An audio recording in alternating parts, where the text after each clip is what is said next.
जगतगुरु रामभद्राचार्य हिंदू धर्म, शिक्षा तथा साहित्य में खूब नाम कमाया है। उनका वास्तविक नाम गिरधर मिश्रा है और उनका जन्म उत्तर प्रदेश के जौनपुर जिले में हुआ था।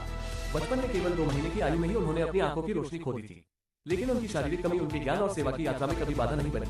आज उनका जन्मदिन है। आइए आपको उनके सफर के बारे में बताते हैं। बता दें कि गिरधर मिश्रा ने अपनी शिक्षा बिना देखे केवल सुनकर पूरी की। वे न पढ़ सकते थे और न ही लिख सकते थे, यहाँ तक कि उन्होंने ब्रेल लिपि का भी उपयोग नहीं किया।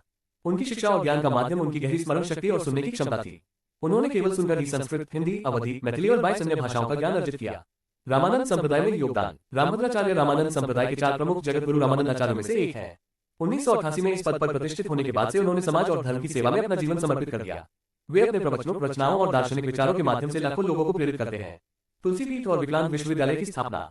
चित्रकूट में जगतगुरु रामभद्राचार्य ने संत तुलसीदास के नाम पर तुलसीपीठ की स्थापना की। ये संस्था धार्मिक और सामाजिक सेवा का एक महत्वपूर्ण केंद्र है। इसके साथ ही उन्होंने 2001 में जगतगुरु रामभद्राचार्य विकलांग विश्वविद्यालय की स्थापना की, जो विशेष रूप से विकलांग बच्चों और युवाओं की शिक्षा और सशक्तिकरण के लिए समर्पित है। ये विश्व का एकमात्र ऐसा विश्वविद्यालय है जो पूरी तरह से दिव्यांग छात्रों के लिए समर्पित है।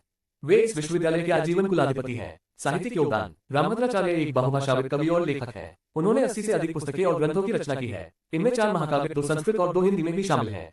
तुलसीदास पर उनकी विशेषज्ञता उन्हें इस क्षेत्र में अद्वितीय बनाती है। उनकी रचनाएं न केवल साहित्यिक दृष्टि से महत्वपूर्ण हैं, बल्कि वे समाज और धर्म के लिए भी प्रेरणा स्रोत हैं।